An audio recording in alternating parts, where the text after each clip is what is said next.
2022. So welcome everybody, and I guess I'm just being crossed off here on my screen, but you know, we've got all of you that are sitting around the table and joining us online are the regulars, and I'm the new guy on the block. So I am Paul Etke. I represent Senate District 2 up in northwestern Minnesota, which consists of all or parts of 8 counties. So I'm just happy to be with everyone on this committee and look forward to working with you throughout this session. And with that, we'll just jump right into our agenda for today. We are going to get a report from Commissioner Malcolm and the department on the COVID-19 flexible response funds and what has been taking place over the last numbers of months and part of the year. So Commissioner Malcolm, I think before my screen jumped here, I saw you. There she is. Welcome to our committee, and just to please identify yourself for the record and go ahead with your testimony. I believe you've got some slides that you're going to be sharing with us. Yes, thank you very much, Mr. Chair and members. It's good to see you, even virtually. Thank you so much for this time today to give you an update on the flexible funds that the LCRC has helped us with approval on, as well as to address some of your questions about the current status of monoclonal antibody treatment. Hopefully you can see the slides as we go. I'm going to go really quickly. I think you have these slides before you. I'll go quickly. I do have some MDH colleagues with me who can help to answer some of your more detailed questions. First, we'll talk about the flexible funds of $40 million that was approved out of federal ARP funds to help us set up an emergency staffing pool for our hospitals. And the need for that was pretty clear. As you all know, certainly our hospitals have been under enormous stress for 2 years now with the burden of COVID, also lots and lots of other critically needed care going on in our hospitals. They're very full. Their staff have been through a lot. There's been a number of folks who've left the field. We actually have less staffing now than we did a year ago. So the systems have been making a lot of use of temporary staffing, but the Omicron surge, when it hit, just really further exacerbated the staffing crisis in our hospitals. Between both the patient load and the number of providers who became infected and were out for either isolation, quarantine, or caring for family members and the like. So in consultation with our hospital leaders, we went to work to try to augment their ability to get temporary staffing by signing a state contract with a large, very reputable staffing firm that we had good reports on from other states who'd used them. And that vendor is really doing a good job for us. The contract is for them to supply 199 registered nurses and 20 respiratory therapists to be able to backfill in our hospitals. Each of these staff work extended hours, 60-hour work weeks for a 60-day period of time under the contract. So that is the equivalent of 330 FTEs. These resources are allocated through our regional healthcare preparedness coalitions, which all of the hospitals in a region work together with their coalitions to coordinate resources in that region. So where the resources are going is really determined by those regional coalitions. There is a 25% hospital cost share. So any hospital that is getting staff through this emergency pool contributes 25% of the cost of that staffing support, with these federal resources able to provide 75% of the support. So much needed support to our hospitals. We started working on this and really stood it up within 1 week's time, which was pretty remarkable, and certainly appreciate the LCRC's quick action on this as well. So we executed this contract with the firm on the 15th of January. It became really quite clear to us by the end of the first week in January that a further state contract would be helpful to the hospitals. So to get it executed 1 week later was a very good thing. As of today, there are 140 healthcare providers on the ground providing care as a part of this contract.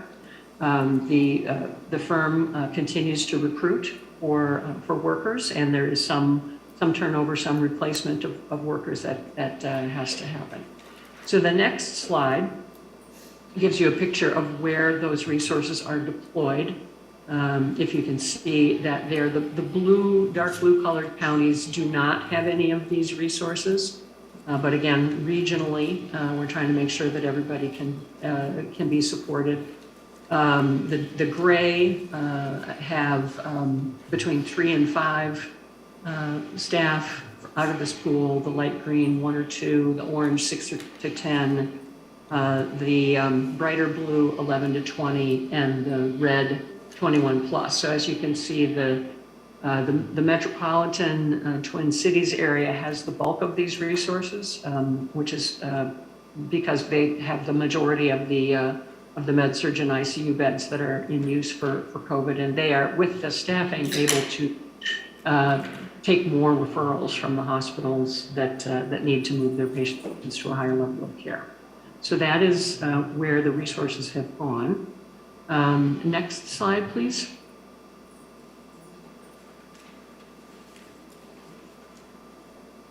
So that actually, let's pause there for a moment, and before going on to the next piece of the strategy, the hospital decompression. Assistant Commissioner Diane Rydrick is on the meeting with us. Diane, anything you would add on the emergency staffing pool, and then certainly members open for your questions on this topic.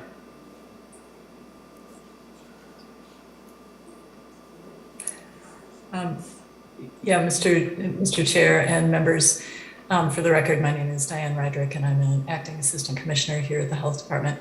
I don't think I have anything to add to what Commissioner Malcolm said, but I am happy to answer any questions that you have. Thank you very much. First up, we've got Senator Klein. Thank you, Chair Utke and Commissioner Malcolm. So fascinating and impressive work addressing very quickly the central problem that we have with healthcare delivery right now, which is this shortage of healthcare workers for the reasons you explained, but you were able to turn it around pretty rapidly. And I guess we're, as a committee, I think, going to be struggling with what solutions work and what don't to sort of stabilize the healthcare workforce this coming year. And I would appreciate any further insights you have on, where were these nurses procured from? Did they come from other states? Obviously, every state must be competing for the same staff. How were we successful above others? Did we just offer better salary and benefits? Or I guess what worked? Can you give us any more insight, and where did they come from? Commissioner Malcolm? Thank you, Mr. Chair. Senator Klein. I'll ask Assistant Commissioner Rydrick to help me out here with this. This was, as I mentioned, a large national staffing agency that had worked in some other states that we were familiar with and gave this firm very good reviews. So you're absolutely right. This is a national issue. And I can't speak to how the terms of our contract may have differed from other states, but I think we completed some of the deployments, or the assignments to some other markets that were a little bit ahead of us in the Omicron wave. But Diane, I don't know if you would have anything to add on any more detail on where the staff came from. Assistant Commissioner Rydrick? Yeah, Mr. Chair and Senator Klein. Commissioner Malcolm is correct. Most of these individuals have come from other states. There's a provision in the contract that says that these nurses who are med-surg and ICU nurses can't come from existing jobs in Minnesota hospitals. They cannot be hired away from Minnesota hospitals. So they have come from other states. I don't know which states they have come from. I will tell you that there are some who came here, decided they didn't like the winter weather of January, and then decided that they didn't want to be here and needed to be replaced. So some from warmer weather states, that's for sure. It is a nationwide issue, and I think we benefited in some ways from being a little bit farther behind on the Omicron wave than some of the states out east in particular, where the northeastern states were seeing their surges come down a little bit sooner than we did. And so there were some individuals who were in these traveling roles who were freed up from earlier engagements and were able to come here. But it is a challenge. Everyone is kind of fishing in the same pool for these staff. And as a result, we've seen wages go up, and we've seen that it's been more challenging to recruit them. Thank you. Senator Klein, any follow-up? Okay, thank you. Senator Curran. Thank you, Mr. Chair, and appreciate it. Kind of to follow up on Senator Klein's comment or question is that, so can you break down the associated costs? We're translating, or we're seeking help. It sounds like they're mostly from outside of Minnesota, not all from outside Minnesota. But what's the hourly wage that we're contracted for, the lodging, per diem, and other associated costs for each and every one of those contracted nurses that we're bringing in from other states? Commissioner? Mr. Chair and Senator Curran, I don't have that detail. I don't know if Assistant Commissioner Rydrick has that at hand, but I believe we could probably get that for you out of the contract if we don't have it with us right now. Mr. Chair? Yes, Senator Curran. Commissioner Malcolm, I believe you have a significant number of your support staff who are on here. We're going to be here for the next hour, and so the contract is really fresh. You guys just executed in rapid time, which you just indicated as such in your opening testimony. So we would like to request that you provide that. Have somebody that's listening and or those that are on the support team, please provide it. It should be very easy and quick to obtain. Thank you. Thank you. Commissioner Malcolm, is that something that works for you, or should we take that as a follow-up? Mr. Chair, we certainly will see if we can get that during the hearing, and if not, we will get it to you right afterwards. Okay, thank you. Senator Nelson, I've got a question. I see your hand up. Yes, thank you, Mr. Chair. And my questions are similar. I'll just add a little more to them if they have not been answered. But one, good job getting the medical personnel that we need here. So I greatly appreciate that.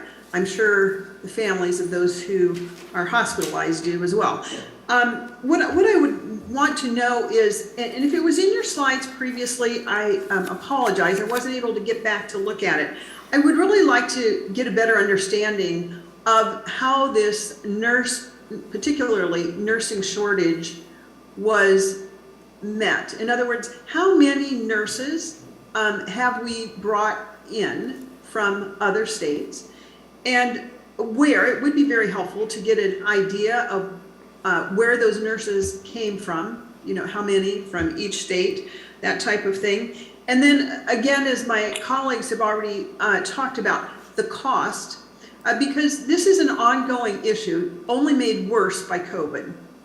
And so I think it's really important that we get the data behind us, we get a better understanding of what is working here. How is it that we got these nurses? And also, if possible, Commissioner, you mentioned that some of the nurses are kind of like traveling nurses, right? And so they kind of traveled to where the real hot spots were. And I don't know if it's possible on the data that you have, but it would be good for us to also know what % of those nurses were the more traveling, transient type, and what nurses came from other states that not necessarily are part of the traveling group of nurses. So it would be helpful to understand those dynamics just a little bit better. So as you and your staff get that information, if you could just add those additional layers to it, I think that would be incredibly helpful. Thank you. Okay, thank you, Senator Nelson. And Commissioner Malcolm, are we taking this all offline to follow up? Because I think it's things that you have to research to get the data for. Is that correct? Yes, thank you, Mr. Chair and Senator Nelson. And we will need to go back to our contractor to get some of that additional data that, as Assistant Commissioner Rydrick mentioned, we don't know, for instance, where the nurses were recruited from. but we can see if we can get that from the vendor. Happy to do that. Okay, thank you, Commissioner. Senator Abler. Thank you, Mr. Chair, and welcome aboard. And it's nice to actually have some of us in person here instead of Zooming all the interim time. So, Commissioner Malcolm, welcome back. And I just have kind of a general question, and I'm happy that Senator Coran asked questions about the money. And I'm really concerned actually about the pricing that we're paying, just destabilizing the whole nursing industry. I think it's $275 an hour. I don't know what the whole fee, if that's the whole fee, and then we pay them 180 or something, but that's what I'm interested to see. But just on the grander scheme, Mr. Chair, and to the whole topics, you know, money just keeps, here's 40 million, and then there's 5 million here, and then 40 and 40 we're talking about today. Just in the big picture, and you can let us know later today if you want, but at one point there was a lot of money, and then there was 200 million, and do you know how much money is left in the COVID relief that the governor has to still spend on stuff? And I'm just curious, like, if that includes ARP and the COVID flex dollars. And then I'm curious, I don't know if you track how much the counties have left to help with some of these things. And are they're probably all voluntarily doing that, but it would be helpful to know, like, how much is left. And do you know offhand, Commissioner? Or, Commissioner Malcolm? And I'm willing to, I don't even need to know at this point, but just it'd be nice to know, so thank you. If you were taking notes on that, you were speed writing because they were coming rapid fire, but. That's an easy question, Mr. Chair. Yeah, go ahead, Commissioner Malcolm. Thank you, Mr. Chair. Senator Abel, nice to see you too. We'll have to get some of that from Minnesota Management and Budget in terms of the funds left. I don't know that we have any line of sight into county resources, but MMB may. So we'll get back to you on that. And Mr. Chair, just to follow up, and Yeah, Senator Abler. you know, anyway, I'm glad I can ask complex questions, but I thought it was simple. But so does the Department of Health take any interest in how the counties have spent their money? Is anybody tracking what they bought? I know our county got some.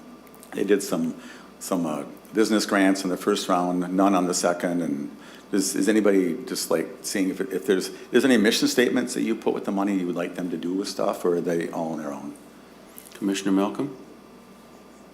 Mr. Chair and Senator Abler, again, I think that's probably a better MMB question. Certainly for the grant funds that we distribute out to local public health, for instance, we have, data on that. Certainly what are the functions that the local public health agencies are doing with the grant funds that pass through us. But in terms of that general ARP relief to the counties, I'm not aware that MNB does or doesn't have any line of sight to that, but we'll certainly follow up and ask. Yeah, thank you. That's all I have Senator for now. Okay.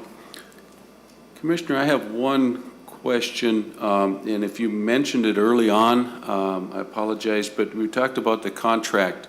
What is the length of the contract, or what is, I noticed, you've got staff working 60 hours a week for 60 days, but does the contract must go over a period of time? That's the staff that's coming in and then leaving, and there'll be replacements? Mr. Chair, that's correct. We originally envisioned this to be a 60-day contract, but for the very reasons you mentioned, we are going to need to just extend the timeline, not the total amount of funds, but the time over which the contract is in place, because staff are coming and going. So I don't know if Assistant Commissioner Rydrick has anything more to add there. Ms. Rydrick, anything additional? Yes, Mr. Chair. The contract currently runs through March 31st, but as Commissioner Malcolm noted, we'll be extending it probably until the end of April or a little bit longer. No additional funding, but just allowing a little bit more time for people to be brought in and then replaced if needed. Okay, thank you. We have no further questions here at the table, so Commissioner, you can jump into section number 2. Well, thank you, Mr. Chair. So this next strategy, also related to supporting our hospitals, is we refer to as the Hospital Decompression Strategy. This was 2.49 from the governor's flexible funds and $5 million authorized by the LCRC for a total of just under $7.5 million. And this is where we work with selected skilled nursing facilities to beef up their staffing so that they are able to take more discharges from acute care facilities for patients who still need rehabilitation, some post-acute care, but no longer require hospital level care.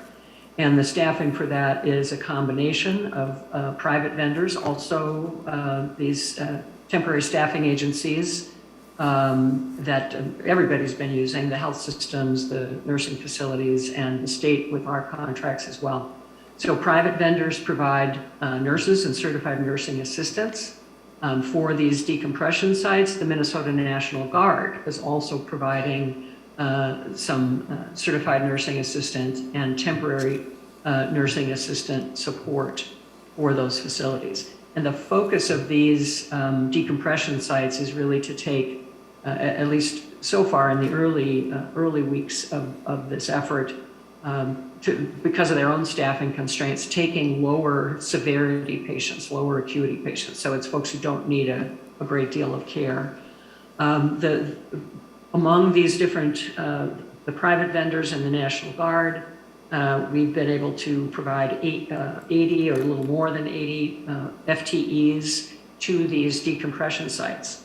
The National Guard folks are no longer in the initial 4 decompression sites. They've been able to rotate out and be replaced by these other vendor staffing.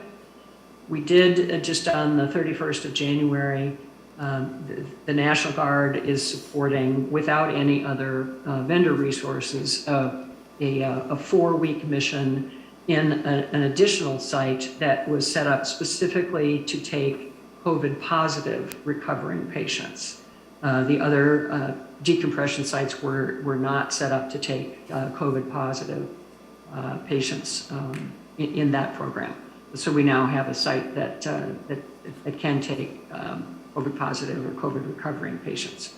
So through this decompression strategy, we've been able to make a total of 116 beds available to facilitate hospital discharges, and 303 admissions so far to date through that program. For the rest of the program, and we do anticipate extending these decompression sites through much of the spring. We anticipate this need. And we will be working with the decompression sites, and they are ramping up to be able to take somewhat higher acuity patients for the remainder of the time. And that has been a need expressed by the hospitals as well. We're also working with some of the health systems who have very innovative home care-based support for earlier discharges from the hospital, where folks can get at-home care to patients who still have needs, for sure. They're either recovering from COVID or they've got some other complex condition that needs home care, but they no longer need hospital level care. So working with them to see how we can support that strategy with resources as well. I think there's only one slide on the decompression strategy. Could you just advance one? Oh, I'll just mention this, and then we can take any questions on this piece. These are just some of the things we look at to see what a difference these strategies are making. On the left there, you see a line graph of the number of patients who are waiting in the emergency department for 4 hours or more before they can be admitted to a bed, either ICU or medical surgical. And you can see since the beginning of January, we've had on average 146 people every day waiting for 4 hours or more in the ED. And you can see that dropping. You can see it growing as the Omicron wave hit and dropping as more staffing was made available. We haven't seen we are starting to see a decline in hospitalized folks with COVID, but that is very recent. The hospitalizations typically lag case growth or case decline by a couple of weeks. So this is one indicator that the staffing support and the decompression is making an impact. And the one on the right just looks at the number of people who are waiting to be placed in a higher level of care through the Critical Care Coordinating Center, the C4. And there you can see also the growth through the Delta wave, and then the Omicron wave, and now the decline in hospitals needing to transfer their patients elsewhere, which is a sign that the hospitals are getting more stabilized in terms of the staffing they have available. So a couple of metrics there. So we can just see if there are any questions on the decompression strategy with the skilled nursing facilities. Okay, thank you, Commissioner. Yes, Senator Cran. Thank you, Mr. Chair. Commissioner Malcolm, could you help in plain English for everybody that's watching? So decompression site, please tell us what those are. You've described what they're doing and what we're trying to do in expanding their capacities, but are we talking about our traditional nursing homes, or have you created a new category with new facilities? Commissioner Malcolm? Mr. Chair, Senator Coran, thank you. That is a good thing to clarify. So decompression literally means that hospitals have many patients in them. They have had right now, as the nursing facilities are under a lot of staffing pressure also. The nursing facilities, because they're really understaffed, have not been able to take the normal volume of discharges from the hospitals that they normally would with full staffing. So the patients have gotten backed up in the hospitals. They don't need to be there medically, but there's not a bed, a staffed bed, to provide the level of care and rehabilitation that they do need. So we worked with, these are existing skilled nursing facility sites who were willing to be part of this program, who had the right capabilities in terms of the facility and the mix of staffing that could be augmented by the vendors and by the National Guard. So these are all existing, high quality, good track record nursing facilities who were willing to kind of ramp up to take more of the discharges from the hospitals. Mr. Chair. Senator Cran. Commissioner Malcolm, so I assume that was a long answer for nursing homes, correct? Commissioner? Mr. Chair, Senator Coran, yes, skilled nursing facilities. Mr. Chair, one quick follow-up. Okay, Senator Cran.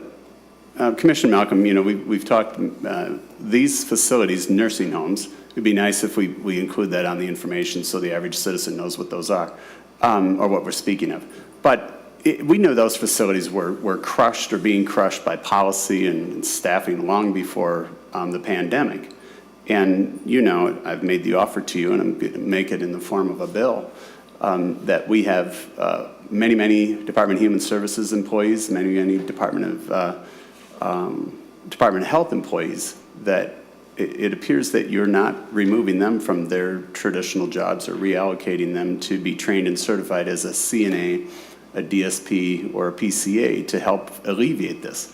Our National Guard is not the solution to our government's continued lack of performance in meeting these needs long before the pandemic. This exacerbated it, don't get me wrong. And we need these short-term, we need to do something short-term. But what I'd ask is in our future meetings, I'd like to know when you're gonna start deploying. There's some 8,500 DHS employees. Some provide direct care service, most don't. If we deem it necessary to pull the National Guard out of their vital employment and further exacerbate the economy, I think we should be doing the very same, because I don't understand how your agency or the Department of Human Services can understand what the real needs are from policy and finance unless you've actually done the job yourself. And I can't think of a better way to be prepared for the next pandemic or health emergency than to accomplish that task. And I'll be asking you to walk shoulder to shoulder with me, as I have since I've arrived. Now, if you don't take action, this is on you and the rest of the staff to be prepared for the next emergency, whatever that may be. So thank you. Thank you. Commissioner, any comment that you want to make on that? Mr. Chair, Senator Cran, one thing I can tell you is that a lot of the staff in MDH who do have background working in these skilled nursing facilities, nursing homes, assisted living, or other care settings, and they work in infection control now, supporting crisis staffing for these facilities. So I would just only say that we do have that that awareness of life in the nursing homes and are doing, I think, a lot to try to support them. That it is helpful work, helping with infection control, helping them to access the crisis staffing support that DHS has been able to provide. So I do believe we're trying to meet the spirit of your question. Thank you. Senator Wickland, get you next up. Thank you. Thanks, Mr. Chair. And I was just wondering if you could speak a little bit, Commissioner Malcolm, about kind of the geographical distribution of some of these, the decompression sites and the personnel. Have regional areas kind of work together on what they need and received assistance in, helping out in a region like that? Or I guess just more, if you could talk a little bit about how it's been distributed across the state as far as the need and the responses of people being willing to stand up a site in their area. Commissioner? Mr. Chair and Senator Wickland, so we're talking here about the specific strategy with a select number of nursing homes to just help with these hospital discharges, being able to take more. And this was a sort of an application process of facilities that were interested and willing to do this. And I'll ask Assistant Commissioner Rydrick to comment on their distribution. But just wanted to quickly mention, in addition to this, we have a lot of support going to skilled nursing facilities, nursing homes all over the state through crisis staffing and through National Guard teams that are there to support the nursing home staff. Not about taking more hospital discharges, but just helping them, shoring them up. Assistant Commissioner Rydrick, do you have anything you could add on anything more on the decompression sites? Ms. Rydrick? Yeah, Mr. Chair and Senator Wickland, yes. So that we definitely took a regional approach for the decompression sites to the greatest extent possible. So the sites are in Shakopee, Brainerd, Hastings, and then St. Paul, and then actually 2 in St. Paul now with that small site that just opened last week. And we've worked closely with the regional coalitions to make sure that there's an organized process for health systems in those regions to be able to refer people to those beds. And so, a health system that has kind of their catchment area and their patients coming from one region can refer to the site in that region. So it's a little bit better flow and just a fairer process across sites. And I really appreciate Commissioner Malcolm calling out the broader range of supports that we provide to nursing homes and long-term care. I do think it's important to note that, since almost the beginning of the pandemic, we've had what we call the long-term care battle plan team, and they provide crisis staffing support to nursing homes. Currently, at this moment, almost 50 nursing homes and long-term care facilities are getting crisis staffing management support and access to a staffing database to help them meet their needs when they have a COVID outbreak. And we have used the National Guard for response teams for facilities, excuse me, that are struggling with their staffing crises as well. And I believe the tally there is just north of 40 nursing homes that have received support there as well, just to help them get through a really difficult period. And those supports have been provided for long-term care facilities all around the state. Thank you. Senator Wickland, any follow-up? I just want to make sure we get a chance to get your question answered. Thank you. Thank you. Senator Klein. Well, thank you, Chair Utke and Commissioner Malcolm. And Commissioner, I do not have a question, but I just want to thank you as a practitioner who's been practicing on the COVID wards now for the last several months. And entirely appropriate is your choice of the words hospital decompression, because I can tell you that if you're a healthcare provider, you're either a doctor or a nurse, or if you're a patient or a patient's family member waiting in the emergency department for a bed that is not available, decompression is precisely what you have accomplished by opening up these discharge beds. I thought it was particularly innovative that you have the COVID-only discharge plan, not a traditional nursing home that was staffed by the National Guard. As you recall, over the last 18 months of this pandemic, discharging COVID-positive patients has been particularly challenging and fraught with ethical concerns, whether you're discharging them to a multi-generational house or to an existing nursing home facility and potentially exposing other patients. Those were very difficult discharges and often resulted in several-day delays in an effort not to spread the virus further.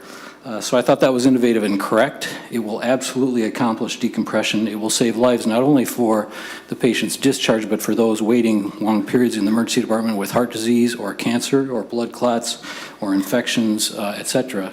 So solid work by the department, and thank you again from a practitioner. Thank you, Senator Klein. Senator Nelson. Oh, thank you, Mr. Chair. And just a couple more questions. One actually related to the comments from Senator Klein, and then two questions that aren't really necessarily onto these two slides. But the one question had to do with that decompression. And you might remember, Commissioner, I was concerned about understanding the need for decompression to open up those hospital rooms, but that concern, that ethical concern about if the virus was then being transferred into our long-term care facilities where where our most vulnerable are. And I think your answer was that that did not happen, and you particularly had areas that were COVID only, so that COVID positive patients were not released into long-term care facilities, is what I understand. If maybe you could just shed a little bit of light on that, if that's what happened. Did we see any known cases where COVID positive patients were put into long-term care facilities that actually, then would have posed some sort of risk? I'm just wondering if you can add just a little bit more light on that, because I know that has been a concern. Certainly was a concern of mine and from many of my constituents too. Commissioner? Mr. Chair and Senator Nelson, thank you. Yes, as you might recall, we have had this conversation a number of times, and some nursing facilities have developed whole separate wings to be able to deal with COVID positive residents who are staying there in the facility, or potentially who could be transferred in, but with very, very specific criteria about what sort of a setup is required to be able to do that. I did say that these initial 4 skilled nursing facilities that are serving as decompression sites, they have not been taking COVID positive patients, they've been taking fairly low acuity patients. They are now working to be able to take somewhat higher acuity patients, not necessarily COVID positive. The facility that Senator Klein mentioned is a transitional care unit co-located with Regions Hospital. They are licensed as skilled nursing facility beds, but this is a kind of a hospital-based transitional care unit, which is specifically taking COVID positive discharges. I hope that clarifies.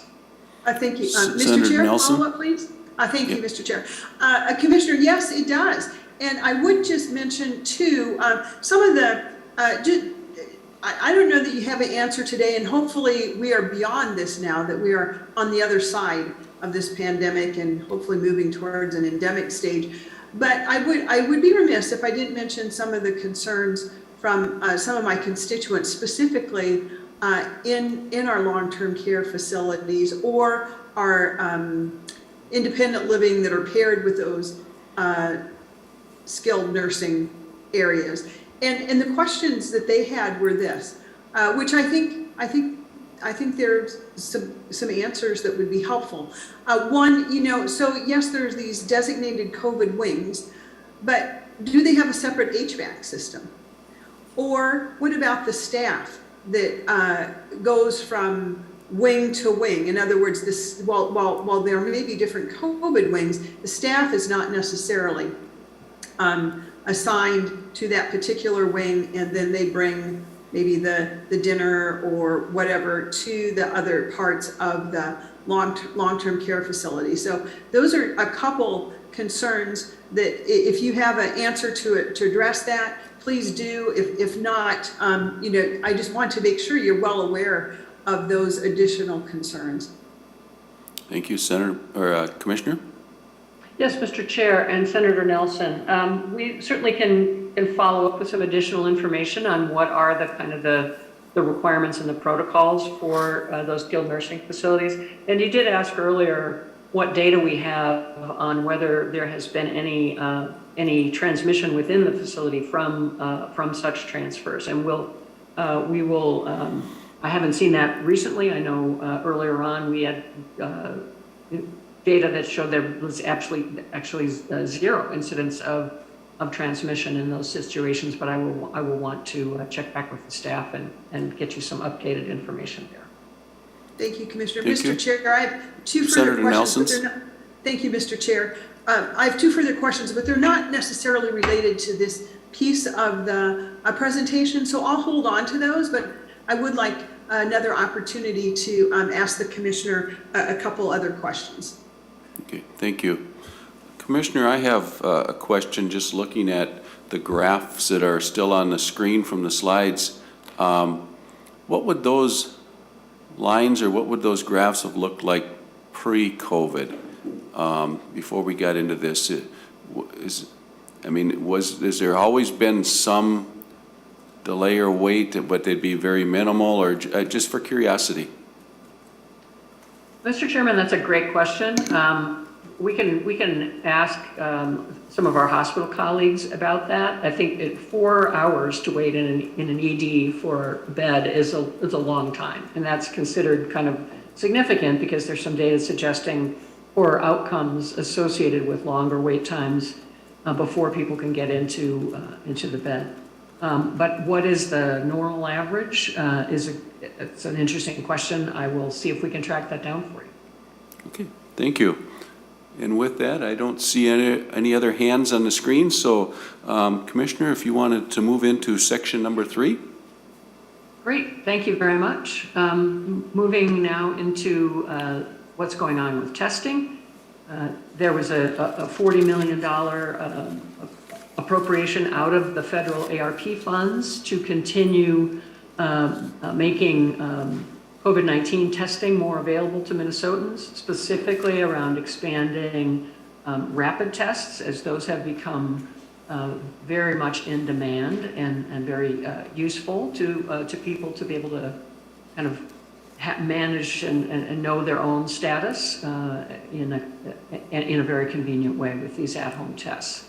So these funds were specifically to augment the rapid tests available to Minnesotans. Assistant Commissioner Joanna Dornfeld is on the meeting and can speak to more of the details here if you have questions. But Joanna and her team have been working with the manufacturers of these various kinds of rapid tests with whom we have good relationships and have been buying tests to increase the supply that's available to us. This is another situation where states are kind of competing against each other to get access to a resource that is, there's more demand than supply at the moment nationally.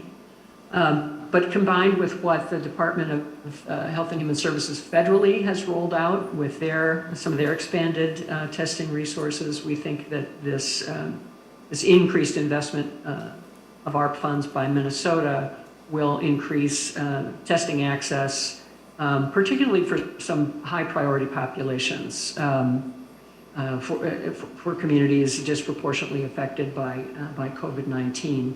The next slide looks at kind of what the current state of testing is. And these are our community test sites that offer a mix of the PCR test, kind of the gold standard test, as well as the rapid tests. We did open a new site that was federally supported, a FEMA site in St. Paul in the Department of Transportation's cafeteria area that has the capacity for 1,000 tests a day. That is a time-limited mission running until February 14th. That augmented the 21 existing community test sites that we have across the state.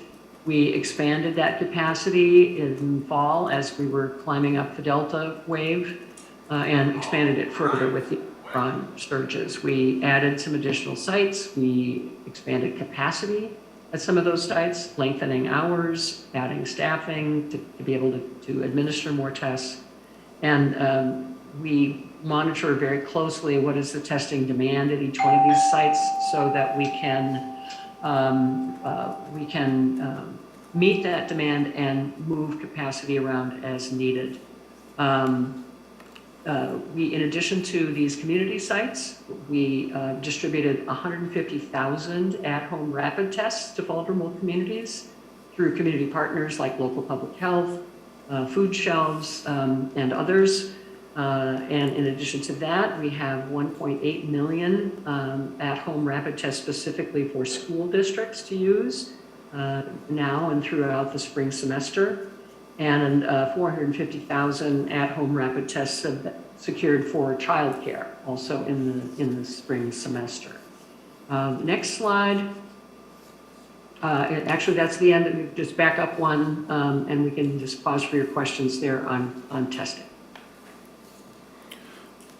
Commissioner, I've got a question I'll start out with. Looking at with these rapid tests, you know, I remember when this was last month, when from the federal government, they promoted the rapid tests going out and that they were free, but yet anybody that had commercial pay insurance, you filed an insurance claim. So they really weren't free. The insurance companies were covering it to whatever degree they did. Of the numbers that you're showing us here, are these all going out in applications where insurance does not apply? They're going to people who don't have coverage, or we're just in general going to public health type facilities? Yes, Mr. Chair, and I invite Assistant Commissioner Dornfeld to comment here too. The federal program, they are directly shipping free tests to people's homes when people go on the federal website and request them. I think the max is four tests per household. But in addition to that, so those are the free ones from the federal government. Our tests that I'm describing here are all free and distributed through community partners, as mentioned.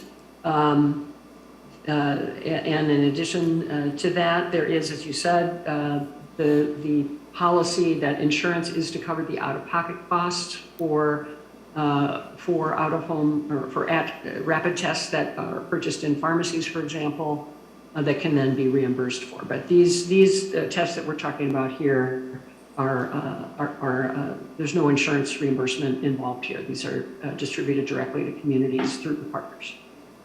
Okay, thank you. And you'd mentioned Assistant Commissioner Dornfeld. Did she have something additional, or that was? Thank you, Mr. Chair and members. I'm Joanna Dornfeld, I'm Assistant Commissioner at the Minnesota Department of Health. And Commissioner Malcolm communicated exactly what how we're operationalizing this program currently. Okay, thank you. Senator Abler. Well, thank you, and I appreciate the discussion, and you know, it's good to see all the efforts to make our way through this really challenging time. Anoka has one of these sites right at the Armory. Again, it was closed and opened. I just didn't know it wasn't still open, but it's there, and so that's kind of lucky for people in my town. I was talking to some of my Iron Range friends, and they don't have the same opportunities, it sounds like. Canada apparently is requiring a PCR test, not a rapid one. And so have you thought about what happens to people who live up in Grand Portage or have a truck driver they're trying to get across, and you know, like the northern fringes, particularly where it's another country? And is there a plan to put one someplace up there? And if you did, what would it cost? Thank you. Commissioner?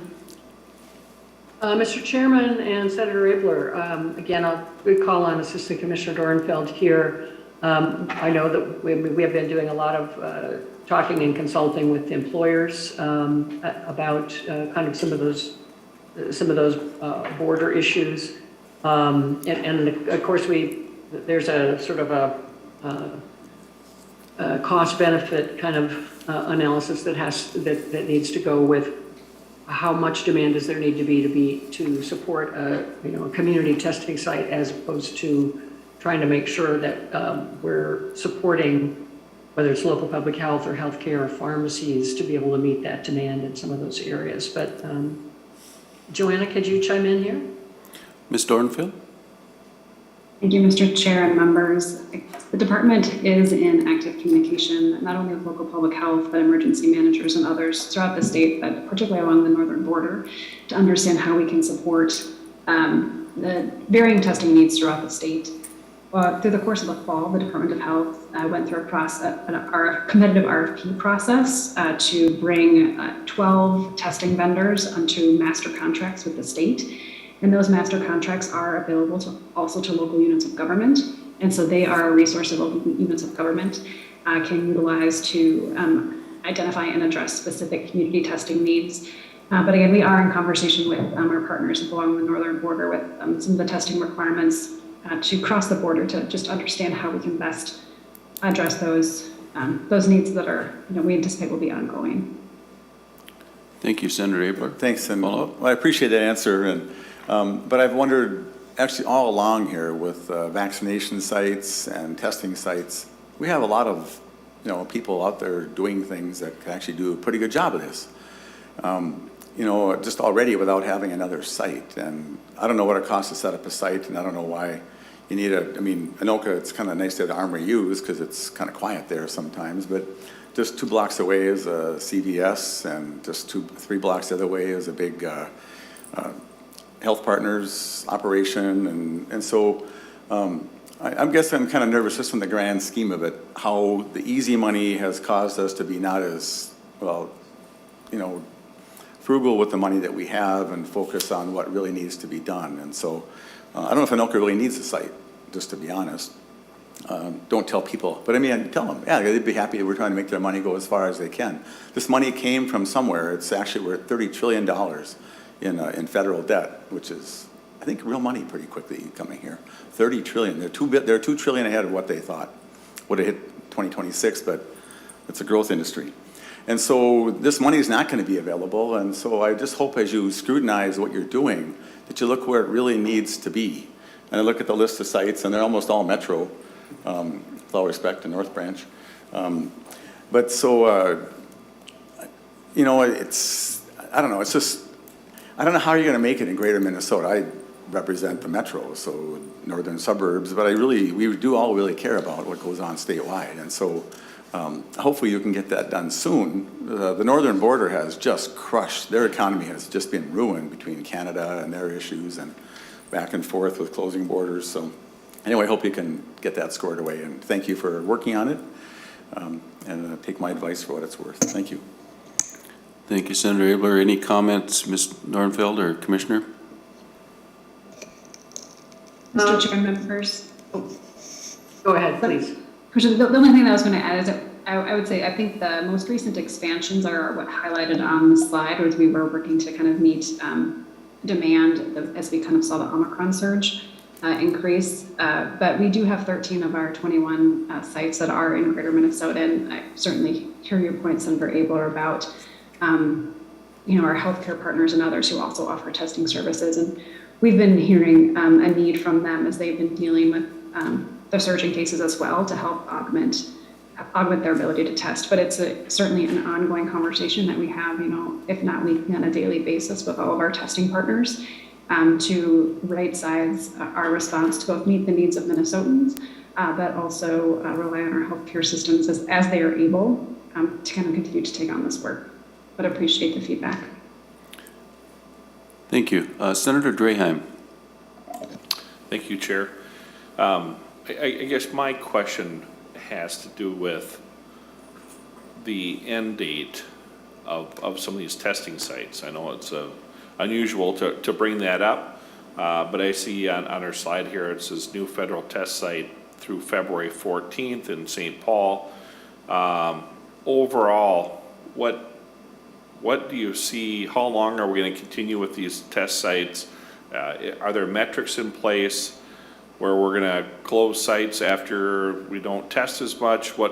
I guess, what's kind of the off-ramp of these testing sites and some of these resources?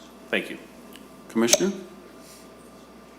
Mr. Chair and Senator Draheim, great question, and this is something that Joanna and her team are literally working on day to day, is to track those metrics. And we are seeing testing demand fall, particularly in the metro area. Testing demand still on the increase or was as of last week in some of our greater Minnesota sites, as Senator Rabel mentioned.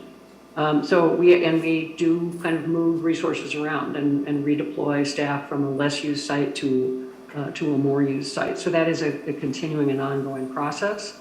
And there's not like a specific date. It's very much driven by what's going on with case counts. We're certainly happy to see those falling, but again, not falling equally in all parts of the state. So not a precise answer to your question, I'm afraid, but we do monitor the demand very closely. But would turn back to Assistant Commissioner Dornfeld for perhaps any more detail you can offer. Ms. Dornfeld? Thank you, Mr. Chair and members. I think Commissioner Malcolm kind of captured it well. You might remember last summer, the state did decommission a number of testing sites. And so our testing footprint was much smaller over the summer months because we were not seeing the demand across the state. But then we began to add additional sites in the fall as we saw our Delta numbers increase. And then certainly we added even more sites to get to kind of this maximum capacity that we're currently operating under in December as we kind of saw the Omicron surge. So I would expect as we continue to, assuming we continue to see testing volume decline, that we'll be right-sizing our testing footprint to best meet the needs of Minnesotans, but be very conscious of the resources we're using, and continue to monitor case counts and other metrics closely to determine if there would be a need for the state to step in at a point in the future. Thank you. Any follow-ups, Senator Graham? Okay. It looks like we've reached the end of questions on that section. So, Commissioner, we can go on to the number 2 there, where we've got Minnesota Department of Health monoclonal antibody treatment and distribution report. Great, thank you, Mr. Chairman. And again, if additional questions come to members on any of what we've covered, please let us know and we will get back to you with the questions that you asked during the session here. So moving on to monoclonals. The next slide just gives a very quick visual picture of how do monoclonal antibodies work. As you probably have seen many a time by now, that the thing that looks like a Nerf ball with stuff in it is that is the SARS-CoV-2 virus, and all those little blue things are spike proteins, and that is the spike protein is what these monoclonal antibodies are designed to attach to, so that it literally can block the virus from being able to attach to human cells if it's got that monoclonal antibody kind of stopping up that connection. So that's what they're designed to do, and how they work is by blocking that, attaching to that receptor site and blocking the spike protein from being able to get into the cell. Next slide. This talks about the various kinds of treatments there are, and we're talking today about monoclonals, that first box, but there are, as I'm sure you know, oral antivirals that are a couple of them on the market and are anticipated to be a really big deal in improving access to treatment. There's also an IV antiviral called remdesivir. So I'll just comment, you can see on the table there what those, who those are for, and the fact that the orals and the IV are likely effective against Omicron. Interesting, just a quick comment on remdesivir. Remdesivir was used successfully earlier on in the pandemic against the Alpha variant, but it was ineffective against Delta. But then it's effective against Omicron. So it's just an indicator that each variant affects the spike proteins differently. And that's what affects whether the monoclonals or the treatments work or not work against a specific variant. So as we learn more and more, the specificity of what mutations are associated with which variant is what's going to determine how successfully existing treatments are or are not.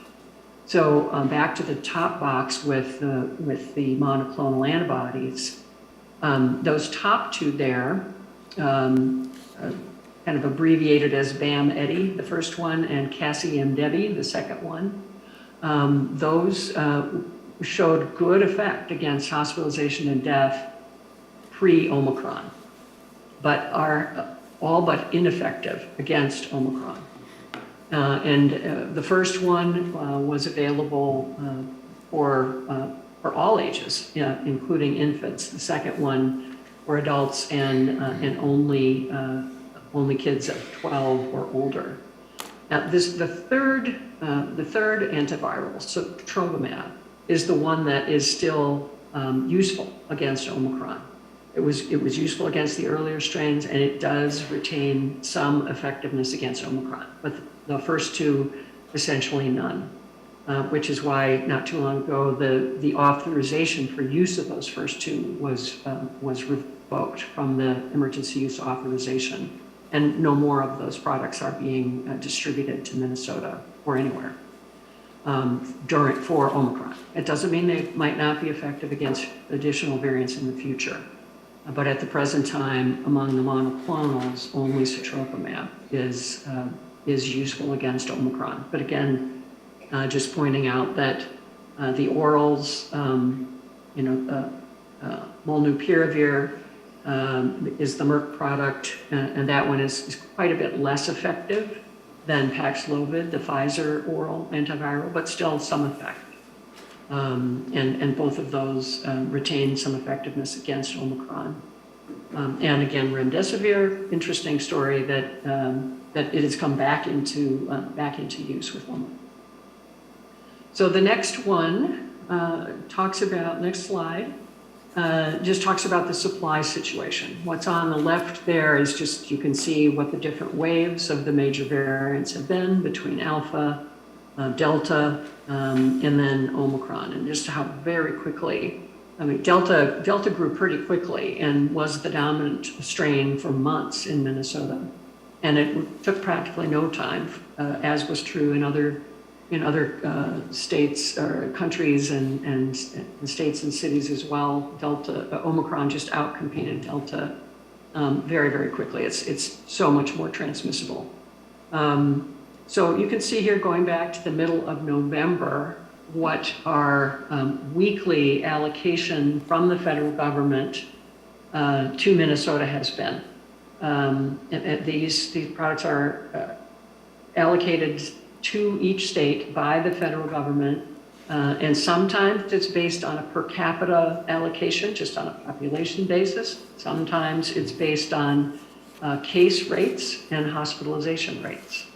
And they've kind of gone back and forth on that allocation methodology, but you can see here for each of those weeks what our allocation from the feds was for the three monoclonals.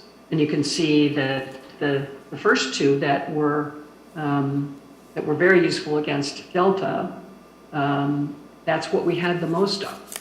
We've never had a lot of sotrovimab, but so when we lost those first two in terms of their effectiveness against Omicron, or the ineffectiveness against Omicron, it was a major step backwards in terms of the effective treatments against Omicron specifically. So just looking at and as you see down, as of the week of the 24th of January, there is no more of those first two monoclonals authorized for use against Omicron, and none coming to us. So sotrovimab, there you can see, there we were getting an allocation only every couple of weeks for a while. The high water mark for sotrovimab was the week of December 17th, where we got almost 1,400 courses of treatment. And then you can see that dropped rather precipitously over the next few weeks as national demand really exploded with the Omicron wave. But now, gratefully, in the last couple of weeks, we've started to see the supply inch back up again. So that is a welcome development, to be sure. So the next slide talks about how do we allocate these monoclonal antibodies. And we've got what's laid out in our guidance to providers is essentially 3 stages of how supply and demand are correlated for these monoclonals. In stage 1, which is where we want to be, where there's sufficient supply for everyone who is clinically eligible for a monoclonal, and that is specifically spelled out in the emergency use authorization, like which medical conditions put someone at higher risk of disease progression and severe disease. So that stage 1 is when everybody who fits those categories as spelled out in the emergency use authorization, there's enough supply to meet all of that demand. But the patients do have to fulfill all of the other EUA criteria, not only their clinical condition, but these monoclonals have to be given within 10 days of onset of symptoms. And this is for mild to moderate illness. People who are already hospitalized for COVID are not eligible for monoclonals. In stage 2, which is where we are currently, this is a clinical prioritization stage where there's not enough supply of sotrovimab in the state for everyone who is clinically eligible under the EUA. So there's more people who are eligible for sotrovimab than there are courses of treatment available. So in that situation, we use a scoring system developed by the Mayo Clinic and validated by researchers at the University of Minnesota that creates a score based on the risk profile of patients. And in stage 2, we're prioritizing those who score higher on this modified mass score. And the score is driven by underlying conditions, risk characteristics, and pregnancy is a kind of an independent variable because there's such high risk associated with pregnancy and more severe COVID outcomes, that pregnancy is sort of a qualifying condition in and of itself. So this is kind of a dynamic process where the cutoff is, like below which people are deprioritized, depends upon how deep is the scarcity. Can everybody who's got a score of at least 1, is there enough supply for everybody with scores of at least 1? Is there enough supply for scores of 2 and above, then 3 and above, then 4 and above? Which is with the higher numbers being higher risk scores. And this is not about saying people with scores lower than that or who score 0 on the MMAS. It doesn't mean they're not eligible. It does mean that the higher risk people are served first. So hopefully that's clear, and I believe Dr. Sarah Lim is on the call and can help explain this in more detail if you have questions here. In stage 3, which is where it gets even more difficult, I mean, prioritization of any kind, when there's an important resource and there's not enough of it, it's just a very, very difficult situation for everyone to be in. You can't meet all the legitimate demand that is there. In stage 3, this is a weighted randomization process where you don't have enough capacity of either the drug, the monoclonal itself, or appointments. Because again, the healthcare providers are so stretched thin with staffing challenges that they they aren't able to just create more and more and more appointment capacity for monoclonals. And this is part of where the state has stepped in to try to augment infusion capacity for monoclonals as well. But in stage 3 here with weighted randomization, don't have enough supply for even people with scores of 4 or above, or who are pregnant. And 4, it was chosen as the cutoff, because that's sort of a pretty significant break point where everyone with an MS score of 4 or above or pregnant has more than a 10% risk of progressing to hospitalization. So those lower mass scores have a much lower risk of hospitalization to begin with. So in this weighted randomization selection, people with higher scores have a higher chance of being randomized. And we have a system called the Minnesota Resource Allocation Platform, or MNRAP, that is used to do sort of an instant read process of where the supply, where the patient falls in terms of their ranking for the available supply, and where's the nearest appointment slot. I will say that this MNRAP platform is not required to be used. Most of our health systems are using this MNRAP system. It's a great way of getting a quick match for patients with available appointments, but there are some systems that have opted out of that, and they sort of using their own process, but they've agreed to use processes that create the same fairness, if you will, from a clinical and ethical perspective of being able to give access to folks in their region, for example, who are not existing patients of that health system. So there's a lot of detail there that we can go into if you're interested, but that is sort of how the allocation system changes depending upon what that supply and demand match or mismatch is. I think that might be the last slide here. Yes, it is. So maybe we can back up to that last slide. So I'm guessing folks might have some questions on that, and we'll open it up right there. Thank you, Commissioner. Question for you, as you were talking about the treatments, and they were the first 3 that were listed back a couple slides ago, and the top 2 were not effective now for Omicron. But are those oral treatments, or what type of treatment are they? Thank you, Mr. Chair. Those top 3 are all infusion. So they require a patient to come to an infusion site and to be to get you're not hospitalized, but you have to go and have an infusion of these monoclonal antibodies. So all 3 of those are not orals; they are infusions, and then the 2 below that are the pill form, which is obviously, when there's more supply of those and effectiveness of those, that will be great, because that will make access to treatment so much more widely available. Thank you. Senator Abler. Well, thanks, Mr. Chair, and I just, this is fascinating. I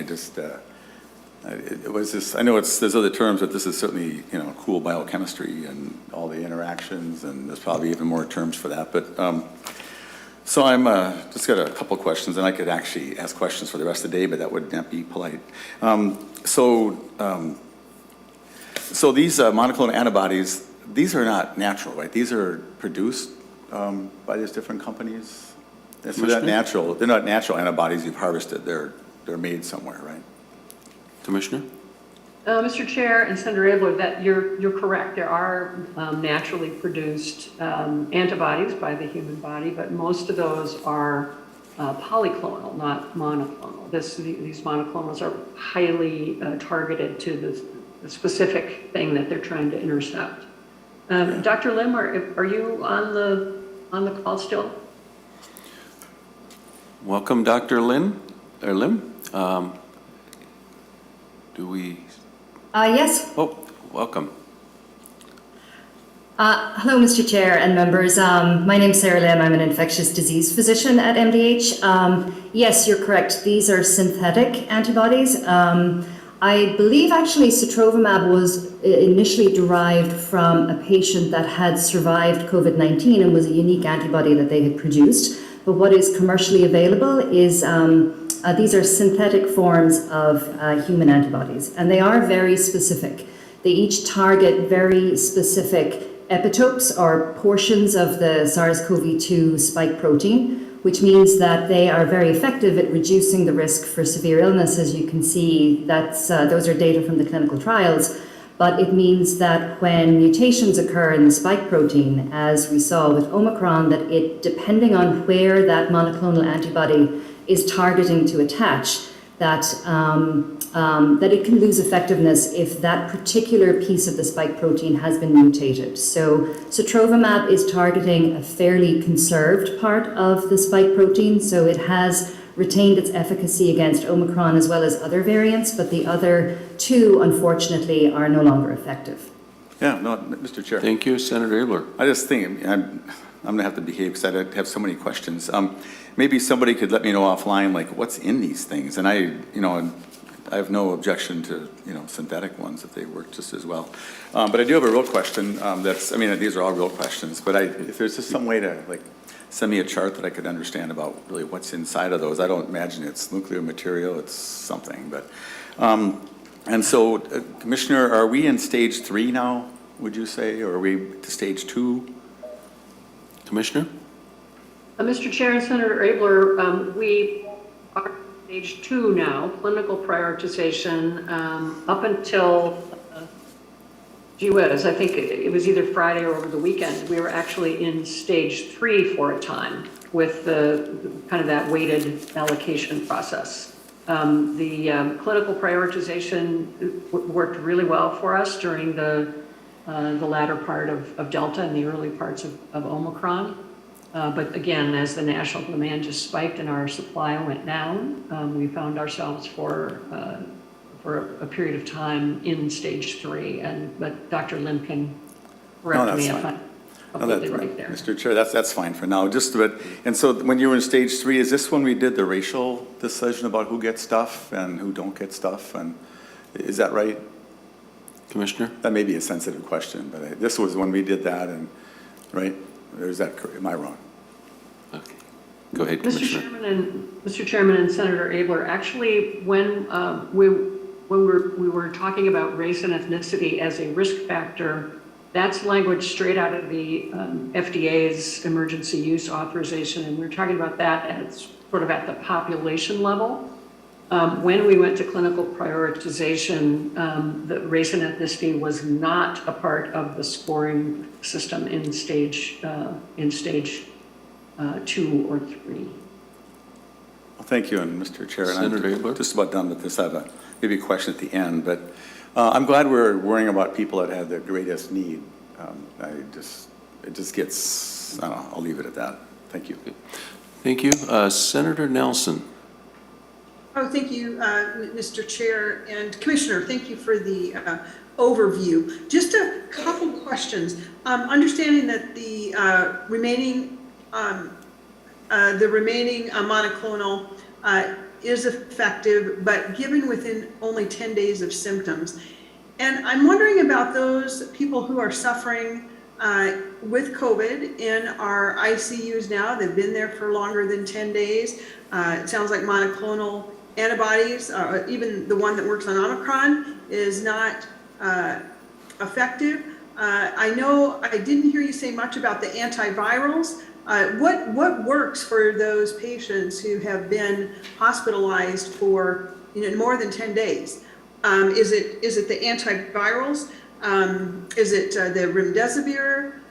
What are their therapies if they've been having COVID symptoms for longer than 10 days? Commissioner? Mr. Chairman, Senator Nelson, thanks for that. And I'm going to call on Dr. Lim here to address that, whether it's a question of effectiveness or eligibility for already hospitalized patients. Dr. Lim? Yes, thank you, Mr. Chair and Senator Nelson. So for patients who are already hospitalized, the monoclonal antibodies are not currently indicated. They have been studied in patients who are hospitalized and who are requiring oxygen for severe COVID-19, and they have found that they are not effective and in some cases may even be harmful. So in some cases, patients who are hospitalized who are found incidentally to have COVID-19, but they are not hospitalized for COVID-19, they may be treated with these monoclonals, but they are not for patients who are in the ICU. So for those patients who have been already hospitalized, who have severe illness, there are a number of other treatment options. The oral antivirals are, again, not indicated. These are really intended for patients who are earlier on in their treatment course with the goal of reducing the risk of hospitalization. But IV remdesivir is indicated for use in hospitalized patients. It's probably best given earlier before you get sick enough that you need to be admitted to the ICU. So that is one drawback, but it certainly can be used in patients who are in the ICU. And then there are a number of other treatment options. Steroids, for example, dexamethasone has been found to reduce mortality when given to hospitalized patients with severe COVID-19. And then there are one or two other options that work as immunosuppressants. So baricitinib or tocilizumab is another. And these are really targeting the inflammatory response with severe COVID-19 that is causing end organ damage. The one other treatment option for patients who are hospitalized is convalescent plasma. If given, again, early on, and if the high titer convalescent plasma is used, that can have some efficacy as well. But for the therapies that we're discussing here, the monoclonal antibodies, in general, they are not for the sickest patients. Thank you, Doctor. Senator Nelson, you have a follow-up? Not to that question. I do have a question for either now or later, but just about what the commissioner and her staff might see in our near future, additional variants. I hear a lot about getting to that state where we're endemic, like perhaps the flu, that type of thing. You know, nobody has a crystal ball, but I think the Department of Health might have one of the nearest. When is that? And you can save that question till later if it's not appropriate at this point, but I would like to have a little discussion about that. Commissioner, I don't know if it's something you want to tackle now. Otherwise, we've got one more question to go, and then we'll bring this in for a wrap-up. Great. Mr. Chairman, if there's one other question on the monoclonals, let's go back to there, and then we can come back to Senator Nelson's future question. Okay. Senator Curran. Thank you, Mr. Chair. And Commissioner Malcolm, on the, it was a great overview of all the various treatments. Question on the distribution, we were very clear, and you highlighted that for the monoclonal antibodies, but when you, but you didn't cover all of the others. So the antivirals, are you using the same set of standards as we move through stage 1, 2, and 3 for all of the other treatments as well? And then I guess the last piece to that is, of the antivirals, are they all readily available so we don't have to worry about limitations or rationing those treatment methods? Commissioner? Mr. Chairman and Senator Curran, unfortunately, no. I think the supply of the oral antivirals is also needs to ramp up over time. There are two of the oral antivirals, as you recall. Molnupiravir is the more plentiful, but it's far less effective than Paxlovid. So Dr. Lim may have a better line of sight than I do to when we anticipate those supplies ramping up. But we do not use the MinRap platform for oral antivirals or for remdesivir. That is kind of made by providers sort of in the immediate moment with their patients. But Dr. Lim, have I misstated anything there? Dr. Lim? Mr. Chair, Senator Corrin, no, Commissioner, I think you've highlighted the scarcity well. We are receiving allocations of the oral antivirals from HHS every 2 weeks. Molnupiravir in slightly greater quantities than Paxlovid, but I don't believe that we have enough supply yet to meet all available demand. We are recommending that providers use the modified mass scoring system when assessing patients for prioritizing the oral antivirals, particularly Paxlovid for those at higher risk, given that it appears to have better efficacy than Molnupiravir. Thank you. Thank you, Mr. Chair. Thank you. Senator Abler, you had. Mr. Chair, I know we're running low on time, but I just had a question just on the general stuff that we're doing, and I can take it offline if the commissioner or somebody will just chat with me about it. But I just curious how the conversation's going between MMB and the Department of Health with the latest updates. I know you're down to a 5-day thing. We talked with Mr. Haas last time about kind of a rubric. And so it seems like that communication isn't going along. It seems like you've gone to 5 days for them, but a lot of people don't know that. And then the questions about masking and spread and so on, it just remains an issue. And just so you know, you wouldn't know at the level of the commissioner, but people are still writing me. They feel just very challenged, and some have to wear goggles at MSOP now. And it's just curious, just trying to help this to be fairly done for the employees that are so good for us. So I'll take that offline. And I don't need a response, Mr. Chair. Okay. Thank you, Senator Abler. And thank you, Commissioner, for joining us today. Do you have any final comments you'd like to leave us with before we wrap up this meeting? Well, I certainly appreciate your time and your good questions. We'll follow up offline. And just really quickly on Senator Nelson's last point there, I think we all have to keep our eye on just the still incredible degree of global spread of SARS-CoV-2. That's what's fueling all of these variants. Interestingly, SARS-CoV-2 is fairly stable as viruses go. The reason it's spinning off these many variants is because there are that many millions and millions of transmissions happening every day. So that's the wild card about, will there be more variants? What will they be like?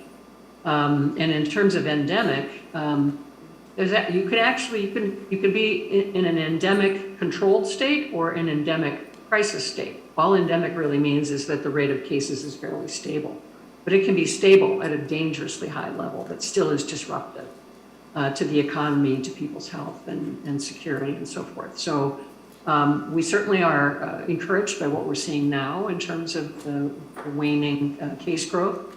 And looking forward to the day when that translates into fewer hospitalizations as well. But certainly we'll be in touch and be happy to brief the committee as the next few weeks we hope paint a clearer picture of where we are on the downslope. Okay, thank you, Commissioner, and to all of your staff that joined us today. Members, our next meeting is this coming Wednesday, February 9th. And we'll be looking at COVID waiver languages. And so with that, if there's nothing further, we will stand adjourned for today and see you Wednesday.